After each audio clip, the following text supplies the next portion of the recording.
ಶುಭೋದಯ ಮಕ್ಕಳೇ, ಪ್ರಿಯ ವಿದ್ಯಾರ್ಥಿಗಳೇ, ಸನ್ ಆಫ್ ಕರ್ನಾಟಕ ಕನ್ನಡ ಭಾಷೆ ಚಾನಲ್ಗೆ ನಿಮಗೆಲ್ಲ ಸ್ವಾಗತ. ಎಲ್ಲಾದರೂ ಇರು, ಎಂಥಾದರೂ ಇರು, ಎಂದೆಂದಿಗೂ ನೀ ಕನ್ನಡವಾಗಿರು. ನಾವು ಎಲ್ಲೇ ಇದ್ರೂ, ಹೇಗೆ ಇದ್ರೂ ಕೂಡ ಕನ್ನಡ ನಾಡನ್ನ ಬೆಳೆಸೋಣ, ಉಳಿಸೋಣ, ಕನ್ನಡವನ್ನ ಕಲಿಯೋಣ. ವಿದ್ಯಾರ್ಥಿಗಳೇ, ನಾವು ನಮ್ಮ ಅಭಿಪ್ರಾಯ, ವಿಚಾರ, ಚಿಂತನೆ, ದುಃಖ, ಖುಷಿ ಮುಂತಾದ ವಿಚಾರಗಳನ್ನ ಒಬ್ಬರಿಂದ ಮತ್ತೊಬ್ಬರಿಗೆ ಹಂಚಿಕೊಳ್ಬೇಕಾಗಿರುವಂಥದ್ದು ಒಂದು ಸಾಧನವಾಗಿ ನಾವು ಬಳಕೆ ಮಾಡ್ತೀವಿ, ಅದು ಭಾಷೆ. ಸಾಧನವಾಗಿ ಭಾಷೆ ಕೆಲಸವನ್ನ ಮಾಡ್ತಾ ಹೋಗುತ್ತೆ. ನಾವು ಭಾಷೆಯನ್ನ ಅರಿಯಲು ವ್ಯಾಕರಣ ಕಲಿಬೇಕಾಗುತ್ತೆ. ಅದಕ್ಕೆ ಹೇಳಲಾದ್ರೆ ಧ್ವನಿಗಳು, ಪದಗಳು, ಶಬ್ದಗಳು, ವಾಕ್ಯಗಳು ಮುಂತಾದ ಮಾಹಿತಿಯನ್ನ ಒಳಗೊಂಡಿರುವಂಥದ್ದೇ ವ್ಯಾಕರಣ. ವ್ಯಾಕರಣ ಅಂದ್ರೆ ಏನು ಅಂತಂದ್ರೆ ಧ್ವನಿಗಳು, ಅಕ್ಷರಗಳು, ಪದಗಳು, ಶಬ್ದಗಳು, ವಾಕ್ಯಗಳು ಮುಂತಾದ ಭಾಷೆಗೆ ಸಂಬಂಧಪಟ್ಟಂಥವು ಸೇರಿಕೊಳ್ಳುವುದೇ ವ್ಯಾಕರಣ ಅಂತ ನಾವು ಕರಿತೀವಿ. ವ್ಯಾಕರಣವು ಪದ್ಯ ಮತ್ತು ಗದ್ಯಗಿಂತಲೂ ಇಷ್ಟವಾದದ್ದು. ಮಕ್ಕಳಿಗೆ ತುಂಬಾ ಇಷ್ಟ ಆಗುತ್ತೆ ವ್ಯಾಕರಣ ಇದ್ರೆ, ವ್ಯಾಕರಣ ಚೆನ್ನಾಗಿದೆ ಅಂತೇಳಿ. ಯಾಕಂತಂದ್ರೆ ಇದರೊಳಗೆ ಪದ್ಯ ಗದ್ಯ ಎರಡನ್ನ ಒಳಗೊಂಡಂತ, ವಿಶೇಷ ಅರ್ಥಗಳ ಒಳಗೊಂಡಂತ ಮತ್ತು ಬರವಣಿಗೆ ರೂಪದಲ್ಲಿ ನಾವು ವ್ಯಾಕರಣವನ್ನ ಗಣಿತಕ್ಕೆ ಹೋಲಿಕೆ ಮಾಡ್ತೀವಿ. ಯಾಕಂದ್ರೆ ಗಣಿತನೂ ಒಂದು ಸೂತ್ರ ತಗೊಂಡು ಪ್ರಾಬ್ಲಮ್ ಅನ್ನು ಸಾಲ್ವ್ ಮಾಡಬೇಕು. ಅದೇ ತರ ಕನ್ನಡದ ವ್ಯಾಕರಣ ಕೂಡ ಅಂತ. ಕನ್ನಡದ ವ್ಯಾಕರಣ ಮತ್ತು ಇಂಗ್ಲಿಷ್ ವ್ಯಾಕರಣ. ಅದಕ್ಕೆ ಮಕ್ಕಳಿಗೆ ಖುಷಿ ಆದಾಗ ಅಥವಾ ಮಗುವಿನ ಒಂದು ಲಲನೆಯನ್ನ ನೋಡ್ತಾ ಇರುವಂತ ತಾಯಿ ಒಂದು ಜನಪದ ಗೀತೆಯನ್ನ ಆತ ಹೇಳ್ತಾ ಹೋಗ್ತಾಳೆ. ತಾಯಿ ಖುಷಿಯಾದಾಗ ಮಗುವನ್ನ ಬಾಗಿ ಹತ್ಕೊಳ್ತಾಳೆ. ಆಡಿ ಬಾ ಎನಕಂದ ಅಂಗಾಲ ತೊಳೆದೇನ, ತೆಂಗಿನಕಾಯಿ ತಿಳಿನೀರ ತಕ್ಕೊಂಡು ಬಂಗಾರದ ಮೋರೆ ತೊಳೆದೇನ. ಮಗು ಆಡ್ತಾ ಆಡ್ತಾ ಬರುವಂಥದ್ದು. ಅದೇ ತರ ಏನಂತಂದ್ರೆ ತಾಯಿ ಮಗು ಹೇಗೆ ಇದ್ರೂ ಕೂಡ ಸ್ವೀಕರಿಸುವಂತ ಒಂದು ಮನೋಭಾವನೆ, ಆ ಒಂದು ಭಾವನೆ ಬಂಗಾರಕ್ಕೆ ಹೋಲಿಕೆ ಮಾಡಿ, ಎತ್ತವರಿಗೆ ಯಜ್ಞ ಕೂಡ ಮುತ್ತು ಅನ್ನುವಂತೆ ತಾಯಿಗೆ ಇಷ್ಟವಾಗುತ್ತೆ. ಅದರಂಗೆ ವ್ಯಾಕರಣದ ಮಹತ್ವವನ್ನು ನಾವು ಹೇಳ್ಬೇಕಾಗಿದೆ. ಶುದ್ಧ ಕನ್ನಡದಲ್ಲಿ ಮಾತನಾಡ್ಬೇಕಂದ್ರೆ ಶುದ್ಧ ಬರಹದ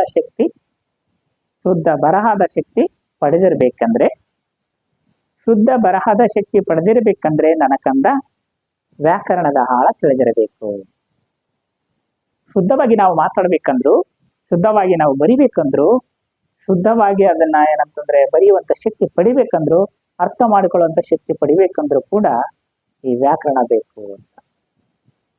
ಈ ಒಂದೆರಡು ಪದಗಳು ವ್ಯಾಕರಣದ ಮಹತ್ವವನ್ನು ತಿಳಿಸಿಕೊಡ್ತವೆ. ಅದಕ್ಕೆ ಕೇಶಿರಾಜ್ ಅವರು ಒಂದ್ ಕಡೆ ಹೇಳ್ತಾರೆ, ವ್ಯಾಕರಣದಿಂದ ಪದ, ಪದದಿಂದೆ ಅರ್ಥಂ, ಅರ್ಥದಿಂದೆ ತತ್ವಲೋಕನಂ, ತತ್ವಲೋಕನದಿಂದ ಮೋಕ್ಷ ಪ್ರಾಪ್ತಿ. ಅಂದ್ರೆ ವ್ಯಾಕರಣದಿಂದ ಪದಗಳು ಸೃಷ್ಟಿಯಾಗ್ತವೆ. ಪದಗಳಿಂದ ಅರ್ಥವನ್ನ ಮಾಡ್ಕೋಬೇಕು. ಅರ್ಥ ಮಾಡಿಕೊಂಡಿದ್ದೇ ಆದಲ್ಲಿ ತತ್ವಾವಲೋಕನವನ್ನ ನಾವು ಮಾಡಬೇಕು. ಒಬ್ಬ ಫಿಲಸಾಫರ್ ಆಗ್ತೀವಿ, ತಾತ್ವಿಕ ತಜ್ಞರಾಗ್ತೀವಿ. ಯಾವಾಗ ನಾವು ತತ್ವವನ್ನು ಅರ್ಥ ಮಾಡ್ಕೊಳ್ತೀವೋ ಆವಾಗ ಮೋಕ್ಷ ಪ್ರಾಪ್ತಿಯಾಗುತ್ತೆ ಅಂತ. ಮೋಕ್ಷ ಎಲ್ಲಿದೆ ಅಂತಂದ್ರೆ ನಾವು ಅರ್ಥ ಮಾಡಿಕೊಳ್ಳುವುದರಲ್ಲಿದೆ. ಮಕ್ಕಳೇ, ನಾವು ಮಾತನಾಡುವಾಗ ಕೆಲವೊಂದು ಪದಗಳನ್ನ ಬಿಡಿ ಬಿಡಿಯಾಗಿ ಹೇಳದೆ ಕೂಡಿಸಿ ಹೇಳ್ತೀವಿ. ಉದಾಹರಣೆಗಾಗಿ ಹೇಳೋದಾದ್ರೆ ಅಲ್ಲಿ ಅಲ್ಲಿ ಎಂಬ ಪದವು ಅಲ್ಲಿ ಅಲ್ಲಿ ಎಂದು ಹೇಳದೆ ಅಲ್ಲಲ್ಲಿ, ಊರು ಊರು ಎಂದು ಹೇಳದೆ ಊರಲ್ಲಿ, ಅವನನ್ನು ಎಂಬ ಪದ ಅಥವಾ ಅವನಲ್ಲಿ ಎಂಬ ಪದವನ್ನ ನಾವು ಅವನು ಪ್ಲಸ್ ಅಲ್ಲಿ ಅಂತೇಳಿ ಬಿಡಿ ಬಿಡಿಯಾಗಿ ಹೇಳದೆ ಕೂಡಿಸಿ ಹೇಳ್ತೇವೆ. ಮೇಲೆ ಹೇಳುವ ಕೆಲವೊಂದು ಪದಗಳನ್ನ ನಾವು ಈಗ ಹೇಳಿದಂತ ಕೆಲವೊಂದು ಪದಗಳನ್ನ ನೋಡೋದಾದ್ರೆ ಊರು ಪ್ಲಸ್ ಊರು ಎಂಬ ಶಬ್ದಗಳನ್ನ ಅವನು ಪ್ಲಸ್ ಅಲ್ಲಿ ಎಂಬ ಪೂರ್ವ ಪದ ಮತ್ತು ಉತ್ತರ ಪದಗಳನ್ನ ಕೂಡಿ ಹೇಳ್ತೇವೆ. ಅದರ ಪ್ರಕಾರ ಅದನ್ನ ನಾವು ಸಂಧಿ ಅಂತ ಕರಿತೇವೆ. ಒಮ್ಮೊಮ್ಮೆ ಶಬ್ದ ಪದಗಳನ್ನ ಬಿಡಿಸಿ ಹೇಳಿದ್ರು ಅರ್ಥ ಬರುತ್ತೆ. ಇನ್ನು ಕೆಲವೊಂದು ಸಾರಿ ಶಬ್ದಗಳನ್ನ ಕೂಡಿಸಿ ಹೇಳಿದಾಗ ಅರ್ಥ ಬರುತ್ತೆ ಅಂತ. ಪೂರ್ವ ಪದ ಮತ್ತು ಉತ್ತರ ಪದಗಳ ಸೇರಿ ಆಗುವಂಥದ್ದು ಸಂಧಿ ಅಂತ ನಾವು ಕರಿತೀವಿ. ಅದಕ್ಕೆ ನಾನು ಕೆಲವೊಂದು ಎಕ್ಸಾಂಪಲ್ಗಳನ್ನ ಹೇಳಿ ನಂತರ ಸಂಧಿ ಅಂತಂದ್ರೆ ಅನ್ನೋ ಒಂದು ಅರ್ಥವನ್ನ ಕೊಡ್ತಾ ಹೋಗ್ತೀನಿ. ಉದಾಹರಣೆಗಾಗಿ ಪೂರ್ವ ಪದ ಮತ್ತು ಉತ್ತರ ಪದವನ್ನ ಸೇರಿಸಿದಾಗ ಆಡಿಸು ಅನ್ನೋ ಒಂದು ಪದ ಆಡು ಪ್ಲಸ್ ಇಸು ಎಂದು ಅರ್ಥ ಆಗುತ್ತೆ. ಅದನ್ನ ಆಡಿಸು ಅಂತ ಕೂಡಿಸಿ ಹೇಳ್ತೇವೆ. ಬಿಡಿಸಿ ಏನಂತಂದ್ರೆ ಹೇಳುವಂಥದ್ದು ಕೂಡ ರೂಢಿಯಲ್ಲಿದೆ.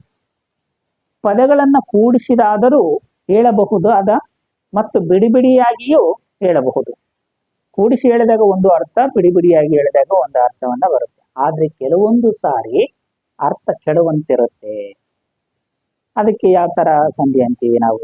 ಅರ್ಥ ಕೆಡಬಾರದಂದ್ರೆ ಯಾವ ಪದಗಳನ್ನ ಹಾಕೊಂಡು ಮತ್ತೆ ಆ ಒಂದು ಪದವನ್ನ ಮಾಡಬೇಕು, ಅದನ್ನ ಆಗಮ ಸಂಧಿ ಅಂತೀವಿ. ಆ ರೀತಿಯಾಗಿ ಬೇರೆ ಬೇರೆ ಸಂಧಿಗಳನ್ನ ನಾವು ನೋಡ್ತಾ ಹೋಗ್ತೀವಿ. ಓಕೆ, ಎರಡು ವರ್ಣಗಳು. ವರ್ಣ ಅಂದ್ರೆ ಏನಿಲ್ಲಿ ಅಂದ್ರೆ ಬಣ್ಣ ಅಲ್ಲ, ಅಕ್ಷರಗಳು. ಎರಡು ಅಕ್ಷರಗಳು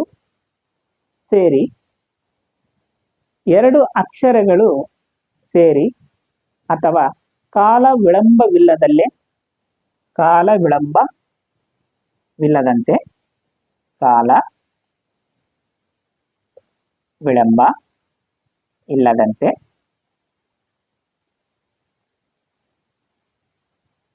ಸೇರುವುದಕ್ಕೆ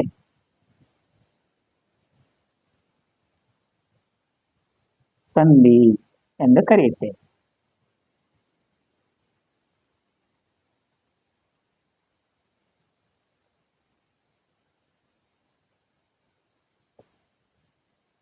ಸಂಧಿ ಅಂದ್ರೆ ಸಾಮಾನ್ಯ ಅರ್ಥದಲ್ಲಿ ಹೇಳಿದ್ರೆ ಎರಡು ವರ್ಣಗಳು ಕಾಲ ವಿಳಂಬವಿಲ್ಲದಂತೆ ಸೇರುವುದೇ ಸಂಧಿ. ಅದಕ್ಕೆ ಅರ್ಥ ಇದ್ರು ಅರ್ಥ ಇಲ್ಲದಿದ್ರು ಯಾವ ತರ ಸಂಧಿಗಳು ಅಂತೀವಿ ಅಂತ ಹೇಳಿ ನೆಕ್ಸ್ಟ್ ಅರ್ಥನ మనం ಮಾಡ್ಕೊಂತೀವಿ. ಸ್ವರದ ಮುಂದೆ ಸ್ವರ ಬಂದು ಹೀಗೆ ಸಂಧಿಯಾದರೆ ಅದನ್ನ ಸ್ವರ ಸಂಧಿ ಅಂತೀವಿ. ಸ್ವರದ ಮುಂದೆ ಸ್ವರ ಬಂದು ಹೀಗೆ ಸಂಧಿಯಾದರೆ ಸ್ವರ ಸಂಧಿ ಅಂತೀವಿ. ಸ್ವರದ ಮುಂದೆ ವ್ಯಂಜನ ಒಂದು ಅಥವಾ ವ್ಯಂಜನ ಮುಂದೆ ವ್ಯಂಜನ ಬಂದು ಸಂಧಿಯಾದರೆ ವ್ಯಂಜನ ಸಂಧಿ ಅಂತೀವಿ. ಅಂದ್ರೆ ಸ್ವರದ ಮುಂದೆ ವ್ಯಂಜನ ಬಂದ್ರೆ ಅಥವಾ ವ್ಯಂಜನ ಮುಂದೆ ವ್ಯಂಜನ ಬಂದ್ರೆ ಅದನ್ನ ನಾವು ವ್ಯಂಜನ ಸಂಧಿ ಅಂತೀವಿ. ಹೀಗೆ ಸಂಧಿಯಾಗುವಂತ ಸಂದರ್ಭದಲ್ಲಿ ಕೆಲವು ವ್ಯತ್ಯಾಸಗಳಾಗ್ತವೆ. ಆ ಸಂಧಿಸಿದ ಅಕ್ಷರಗಳಲ್ಲಿ ಉಂಟಾಗುವಂತ ವ್ಯತ್ಯಾಸಗಳನ್ನು ನಾವು ಸಂಧಿ ಕಾರ್ಯ ಅಂತ ಹೇಳಿ ಕರಿತೀವಿ. ಹಾಗಾದ್ರೆ ಸಂಧಿಗಳಲ್ಲಿ ಎಷ್ಟು ವಿಧಗಳಿದೆ? ನಾವು ಸಂಧಿಗಳಲ್ಲಿ ವಿಧಗಳನ್ನ ನೋಡ್ತೇವೆ. ಎರಡು ವಿಧಗಳಿದೆ. ಒಂದು ಕನ್ನಡ ಸಂಧಿ, ಇನ್ನೊಂದು ಸಂಸ್ಕೃತ ಸಂಧಿ. ಕನ್ನಡ ಸಂಧಿಗಳಲ್ಲಿ ವಿಧಗಳು ಬರ್ತವೆ. ಲೋಪ ಸಂಧಿ, ಆಗಮ ಸಂಧಿ, ಆದೇಶ ಸಂಧಿ. ಇನ್ನು ಸಂಸ್ಕೃತ ಸಂಧಿಯಲ್ಲಿ ವಿಧಗಳು ಬರ್ತವೆ. ಅದರಲ್ಲಿ ಸಂಸ್ಕೃತದಲ್ಲಿ ಸ್ವರ ಸಂಧಿಗಳು ಮತ್ತು ವ್ಯಂಜನ ಸಂಧಿಗಳು. ಸಂಸ್ಕೃತ ಸ್ವರ ಸಂಧಿಗಳು ಯಾವುವು ಅಂತಂದ್ರೆ ಸವರ್ಣ ದೀರ್ಘ ಸಂಧಿ, ಗುಣ ಸಂಧಿ, ವೃದ್ಧಿ ಸಂಧಿ, ಹೆಣ್ ಸಂಧಿ. ಸಂಸ್ಕೃತ ವ್ಯಂಜನ ಸಂಧಿಗಳು ಯಾವಂತಂದ್ರೆ ಜಸ್ವ, ಚುಕ್ವ ಮತ್ತು ಅನುನಾಸಿಕ ಸಂಧಿಗಳು. ಕನ್ನಡ ಸಂಧಿಗಳು ನೋಡೋದಾದ್ರೆ ಇವತ್ತಿನ ತರಗತಿಯಲ್ಲಿ ನಾವು ಇವತ್ತು ಕನ್ನಡ ಸಂಧಿಗಳ ಬಗ್ಗೆ ಅಧ್ಯಯನ ಮಾಡಬೇಕು. ಇಷ್ಟುವರೆಗೂ ಏನಂತಂದ್ರೆ ಸಂಧಿ, ವ್ಯಾಕರಣ, ಭಾಷೆ ಇವುಗಳ ಕುರಿತು ನಾವು ಅಧ್ಯಯನವನ್ನ ಮಾಡಿದ್ವಿ. ಸಂಧಿ ಅಂದ್ರೆ ಏನು ಅಂತೇಳಿ, ಸಂಧಿ ಅಂದರೆ ಏನು, ಅದಕ್ಕೆ ನಿರ್ದಿಷ್ಟವಾದ ಒಂದು ಅರ್ಥವನ್ನ ನಾವು ಕೊಡ್ಬೇಕು. ಓಕೆ, ಎರಡು ಅಕ್ಷರಗಳ ನಡುವೆ ನೋಡಿ, ಎರಡು ಅಕ್ಷರಗಳ ನಡುವೆ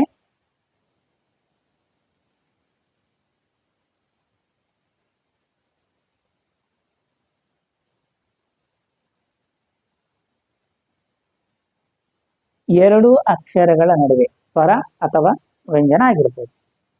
ಕಾಲ ವಿಳಂಬವಿಲ್ಲದೆ ಕಾಲ ವಿಳಂಬವಿಲ್ಲದೆ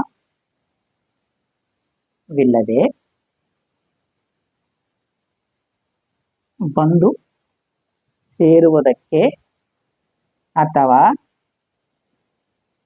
ವಿಲ್ಲದೆ ಅಥವಾ ಅರ್ಥಕ್ಕೆ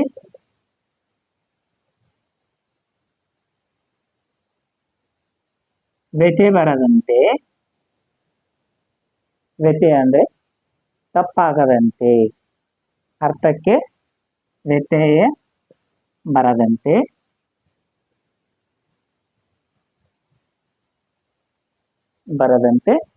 ಸೇರಿಸಿ ಉಚ್ಚರಿಸುವ ಸೇರಿಸಿ ಉಚ್ಚರಿಸುವ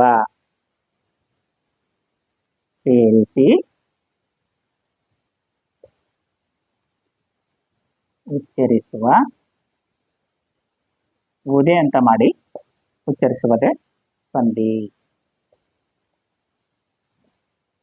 ಎರಡು ಅಕ್ಷರಗಳ ನಡುವೆ ಕಾಲ ವಿಳಂಬವಿಲ್ಲದೆ ಅಥವಾ ಅರ್ಥಕ್ಕೆ ವ್ಯತ್ಯಯ ಬರದಂತೆ ಸೇರಿಸಿ ಉಚ್ಚರಿಸುವುದನ್ನು ನಾವು ಸಂಧಿ ಅಂತ ಕರಿತೀವಿ.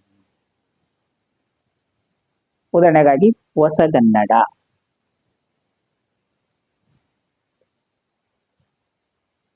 ಇದನ್ನ ಬಿಡಿಸಿ ಬರೆದಾಗ ಹೊಸ ಪ್ಲಸ್ ಕನ್ನಡ, ಹೊಸ ಪ್ಲಸ್ ಕನ್ನಡ. ನಿಮ್ಗೆ ಗೊತ್ತಾಗಬೇಕು, ಇದು ಪೂರ್ವ ಪದ, ಇದು ಉತ್ತರ ಪದ. ಇದನ್ನ ನಾವು ಪ್ರಕೃತಿ ಅಂತ ಕರಿತೀವಿ, ಇದು ಪ್ರತ್ಯಯ ಅಂತ ಕರಿತೀವಿ. ಹೊಸ, ಇಲ್ಲಿ ಒಂದು ಸ್ವರ ಇದೆ, ಅದು ಆ. ಓಕೆ. ಕನ್ನಡ, ಈ ಒಂದು ಪೂರ್ವ ಪದದ ಉತ್ತರ ಪದದ ಮೊದಲ ಅಕ್ಷರ ಕ. ಇದರ ಮಧ್ಯದಲ್ಲಿ ನಡೆದಂತ ಒಂದು ಪ್ರಕ್ರಿಯೆ ಸಂಧಿ ಕಾರ್ಯ. ಇದರ ಮಧ್ಯದಲ್ಲಿ ನಡೆದಂತ ಪ್ರಕ್ರಿಯೆ ಸಂಧಿ ಕಾರ್ಯ ಅಂತ ನಾವು ಕರಿತೀವಿ. ಹೊಸಗನ್ನಡ ಅನ್ನೋದು ಹೊಸ ಪ್ಲಸ್ ಕನ್ನಡ ಅಂತ ನಾವು ಕರಿತೀವಿ.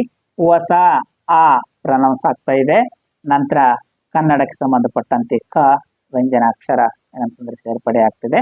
ಇವೆರಡು ಅಕ್ಷರಗಳ ನಡುವೆ ನಡೆದಂತ ಒಂದು ಪ್ರಕ್ರಿಯೆಯನ್ನ ನಾವು ಸಂಧಿ ಕಾರ್ಯ ಅಂತ ಕರಿತೀವಿ. ಈ ರೀತಿಯಾಗಿ ಸಂಧಿ ಕಾರ್ಯವನ್ನ ನಾವು ನೋಡ್ತಾ ಹೋಗ್ತೀವಿ. ಇದರ ನೋಡೋದಾದ್ರೆ ಕನ್ನಡದ ಸಂಧಿಗಳು ಯಾವ ಅಂತಂದ್ರೆ ಲೋಪ ಸಂಧಿ, ಆಗಮ ಸಂಧಿ, ಆದೇಶ ಸಂಧಿ. ಲೋಪ ಸಂಧಿ ಬಗ್ಗೆ ಇವತ್ತು ಅಧ್ಯಯನ ಮಾಡೋಣ. ಏನಿದೆ ಲೋಪ ಸಂಧಿ? ಲೋಪ ಸಂಧಿ, ಲೋಪ ಅನ್ನೋ ಒಂದು ಪದದಲ್ಲೇ ಇದೆ ಏನಂತಂದ್ರೆ ಕಡಿದು ಹೋಗುವ, ಮಾಯವಾಗುವ. ಸ್ವರದ ಮುಂದೆ ಸ್ವರವು ಬಂದು ಸಂಧಿಯಾಗುವಾಗ ಪೂರ್ವ ಪದದಲ್ಲಿರುವಂತ ಸ್ವರವು ಅರ್ಥವು ಕೆಡದಿದ್ದ ಪಕ್ಷದಲ್ಲಿ ಮಾತ್ರ ಲೋಪವಾಗುವುದಕ್ಕೆ ಅಥವಾ ಲೋಪವಾಗುವುದನ್ನ ಲೋಪ ಸಂಧಿ ಅಂತ ಕರಿತೀವಿ. ಸ್ವರದ ಮುಂದೆ ಸ್ವರವು ಬಂದು ಸ್ವರದ ಮುಂದೆ ಸ್ವರವು ಬಂದು ಸ್ವರದ ಮುಂದೆ ಸ್ವರವು ಬಂದು ಸಂಧಿಯಾಗುವಾಗ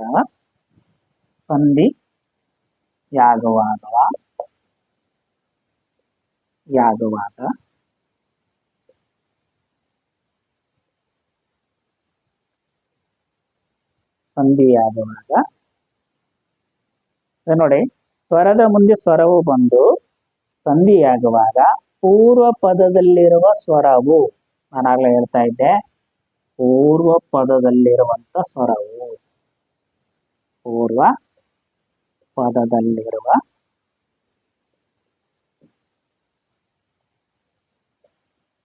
ಸ್ವರವು, ಪೂರ್ವ ಪದದಲ್ಲಿರುವಂತ ಸ್ವರವು ಅರ್ಥವು ಕೆಡದಿದ್ದ ಪಕ್ಷದಲ್ಲಿ, ಅರ್ಥವು ಕೆಡದಿದ್ದ ಪಕ್ಷದಲ್ಲಿ ಅಥವಾ ಪಕ್ಷದಲ್ಲಿ ಮಾತ್ರ ಲೋಪವಾಗುವುದು, ಮಾತ್ರ ಲೋಪವಾಗುವುದು. ಅದನ್ನ ಲೋಪಸಂಧಿ ಅಂತ ಕರಿತೀವಿ. ಅದೇ ಉದಾಹರಣೆ ಹೇಳ್ಬೇಕಂತಂದ್ರೆ ಉದಾಹರಣೆಗಳು ಸಾಕಷ್ಟು ನಾವು ಹೇಳ್ತೇವೆ. ಊರಲ್ಲಿ ಅನ್ನೋದು, ಊರಲ್ಲಿ ಅಂತ ಇರುತ್ತೆ.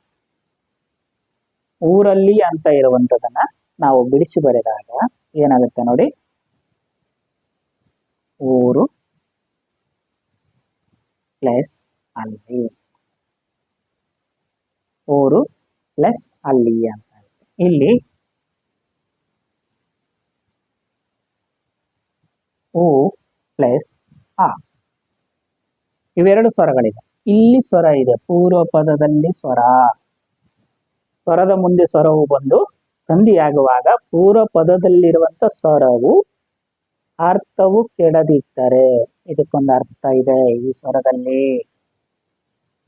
ವಿತ್ ಇದನ್ನ ಸೇರಿಸಿ ಹೇಳಿದಾಗ ಅರ್ಥ ಕೆಡೋದಿಲ್ಲ.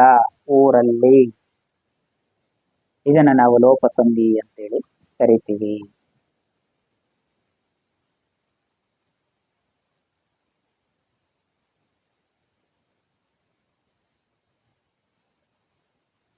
ನೆಕ್ಸ್ಟ್ ಇವನಿಗೆ ಅನ್ನುವ ಒಂದು ಪದ, ಅಂದ್ರೆ ಇವನಿಗಾನು ಏಕಾರ ಲೋಪ ಹಾಗು, ಇವನಿಗೆ ಪ್ಲಸ್ ಅನು, ಇವನಿಗಾನು.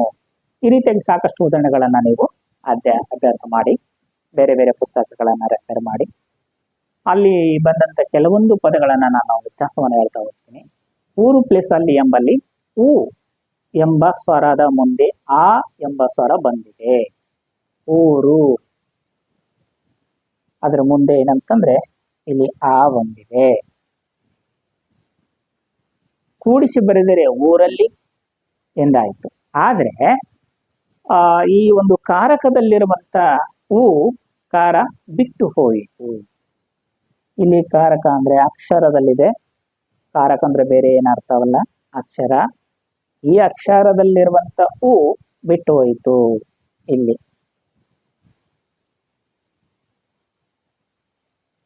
ಇದರ ಹಾಗೆ ಕೆಳಗಿನ ಇನ್ನು ಕೆಲವೊಂದು ಉದಾಹರಣೆಗಳನ್ನ ನಾವು ಕೆಲವೊಂದನ್ನ ನೋಡ್ತಾ ಹೋಗ್ಬೋದು, ಕೊಡ್ತಾ ಹೋಗ್ತೀನಿ ಉದಾಹರಣೆಗಳು. ನೆಕ್ಸ್ಟ್ ಆಡಿಸು ಅಂತ ಇರುತ್ತೆ, ಹೂಕಾರ ಇಲ್ಲದಾಯಿತು. ನೆಕ್ಸ್ಟ್ ಬೇರೊಬ್ಬ, ಈ ರೀತಿಯಾಗಿ ಏಕಾರ ಇಲ್ಲದಾಯಿತು. ಮತ್ತೆ ನಿನಗಲ್ಲದೆ, ನಿನಗಲ್ಲದೆ, ಇದರಲ್ಲಿ ಏನಂತಂದ್ರೆ ಏಕಾರ ಆಯ್ತು. ನೆಕ್ಸ್ಟ್ ನಾವೆಲ್ಲ, ನಾವು ಪ್ಲಸ್ ಎಲ್ಲ, ಹೂಕಾರ ಬಿಟ್ಟು ಹೋಯ್ತು. ಇದನ್ನೆಲ್ಲ ಸಾಮಾನ್ಯವಾಗಿ ನಾವೇನಂತ ಕರಿತೀವಿ, ಲೋಪಸಂಧಿ ಅಂತ ಹೇಳಿ ಕರಿತೀವಿ. ಇನ್ನು ಕೆಲವೊಂದು ಸ್ವರಗಳ ಸಂಧಿಸುವಾಗ ಮೊದಲನೆಯ ಸ್ವರವು ಇಲ್ಲದಂತ ಆಗ್ಬೋದು, ಅಂದ್ರೆ ಲೋಪವಾಗುವುದು ಕಂಡು ಬರ್ತದೆ. ಆದ್ರೆ ಕೆಲವು ಕಡೆಗೆ ಸ್ವರವು ಮುಂದೆ ಸ್ವರವು ಬಂದಾಗ ಲೋಪ ಮಾಡಿದ್ರೆ ಅರ್ಥ ಕೆಡ್ತದೆ. ಅಂತ ಒಂದು ಕೆಲವೊಂದು ಉದಾಹರಣೆಗಳನ್ನು ನೀವು ನೋಡ್ಬೇಕು. ಫಾರ್ ಎಕ್ಸಾಂಪಲ್, ಮನೆ ಪ್ಲಸ್ ಇಂದ ಅಂತ ಇರುತ್ತೆ, ಮನೆಯಿಂದ ನೋಡಿ, ಮನೆ ಪ್ಲಸ್ ಇಂದ. ಇದನ್ನ ಕೂಡಿಸಿ ಬರಿ, ಕೂಡಿಸಿ ಬರೆದ್ರೆ ಮನಿಂದ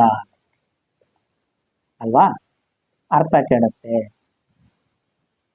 ಹಾಗಾದ್ರೆ ಇದು ಅರ್ಥ ಕೆಡುತ್ತೆ, ಇದನ್ನ ನಾವು ಇನ್ನೊಂದು ತರ ಆದ್ರೂ ಬರಿಬೋದಲ್ಲ ಸರ್ ಅಂದ್ರೆ ಇಂದ ಅಂತ ಮಾಡ್ಬೋದಲ್ಲ ಅಂತ ನಿಮ್ಗೆ ಅನ್ಸಿರ್ಬೋದು. ಮನೆಯಿಂದ ಈ ರೀತಿಯಾಗಿ ಬರೆಯುವಂಥದ್ದು ಮನೆಯಿಂದ, ಬಟ್ ಇದು ಲೋಪಸಂಧಿ ಅಲ್ಲ. ಇಲ್ಲಿ ಇರುವಂತ ಸ್ವರದ ಬದಲಾಗಿ ಇನ್ನೂ ಒಂದು ಯಾಕಾರ ಆಗಮವಾಗಿ ಬರ್ತಾ ಇದೆ. ಅದಕ್ಕೆ ಬೇರೆ ರೂಲ್ಸ್ ಏನಿದೆ ಮತ್ತು ನಾವು ಆಗಮ ಸಂಧಿಯಲ್ಲಿ ಅಧ್ಯಯನ ಮಾಡ್ತೀವಿ. ಅಂದ್ರೆ ಯಾವುದು ಲೋಪವಾಗುವುದಿಲ್ಲ, ಸ್ವರದ ಮುಂದೆ ಸ್ವರವು ಬಂದು ಅರ್ಥ ಕೆಡುವಂತಿದ್ದರೆ ಅದನ್ನ ನಾವು ಆಗಮ ಸಂಧಿ ಅಂತ ನೆಕ್ಸ್ಟ್ ಕರಿತೀವಿ. ಇನ್ನೊಂದು ಎಕ್ಸಾಂಪಲ್ ನೋಡಿ, ಗುರು ಪ್ಲಸ್ ಅನ್ನು, ಇದನ್ನ ಸೇರಿಸಿ ಓದಿ, ಗುರನ್ನು. ಅರ್ಥ ಕೆಡ್ತಾ ಇದೆ, ಇದು ಲೋಪಸಂಧಿ ಅಲ್ಲ. ಅರ್ಥ ಕೆಡ್ತಾ ಇದ್ರೆ ಇದು ಲೋಪಸಂಧಿ ಅಲ್ಲ, ಹಾಗಾದ್ರೆ ಬೇರೆ ಒಂದು ಸಂಧಿ ಆಗುತ್ತೆ. ಲೋಪಸಂಧಿಯಿಂದ ಇದನ್ನ ಕೈ ಬಿಡಬೇಕಾಗುತ್ತೆ. ಹಾಗಾದ್ರೆ ಬೇರೆ ಬೇರೆ ವಿಧಾನಗಳನ್ನ ಅನುಸರಿಸಿ ಬೇರೆ ಬೇರೆ ಸಂಧಿಗಳನ್ನ ನಾನು ನೆಕ್ಸ್ಟ್ ತರಗತಿಯಲ್ಲಿ ಕಂಟಿನ್ಯೂಸ್ ಮಾಡ್ತೀನಿ. ಓಕೆ, ಅರ್ಥ ಆಯ್ತಲ್ಲ? ಇವತ್ತು ಕಲ್ತಿದ್ದು ಈ ಸಂಧಿಗಳ ವಿಧಗಳು, ಯಾವ್ಯಾವ ಸಂಧಿಗಳು ಬರ್ತವೆ ಅಂತ ಪಟ್ಟಿ ಮಾಡ್ರಿ. ಆ ಸಂಧಿಗಳಲ್ಲಿ ಕನ್ನಡ ಸಂಧಿಗಳು ಯಾವ ಅಂತೇಳಿ ಪಟ್ಟಿ ಮಾಡಿ. ಅದಾದ ನಂತರ ಕನ್ನಡ ಸಂಧಿಗಳಲ್ಲಿ ಲೋಪ ಸಂಧಿ ಅಂದ್ರೆ ಏನು, ಮತ್ತೆ ಸಂಧಿ ಅಂದ್ರೆ ಏನು, ಲೋಪ ಸಂಧಿಗೆ ಎಂತೆಂಥ ಉದಾಹರಣೆಗಳು ಬರ್ತವೆ, ಅದರ ಒಂದು ಸೂತ್ರ ಏನು ಅನ್ನೋದ್ರ ಬಗ್ಗೆ ನೀವು ನೆಕ್ಸ್ಟ್ ತರಗತಿಯಲ್ಲಿ ತಿಳ್ಕೊಂಡು ಬನ್ನಿ. ನಂತರ ತರಗತಿಯಲ್ಲಿ ನಾನು ಆಗಮ ಸಂಧಿ ಮತ್ತು ಆದೇಶ ಸಂಧಿಗಳು ಸೇರಿಸಿ ಕಂಟಿನ್ಯೂಸ್ ಮಾಡ್ತೀನಿ. ಧನ್ಯವಾದಗಳು.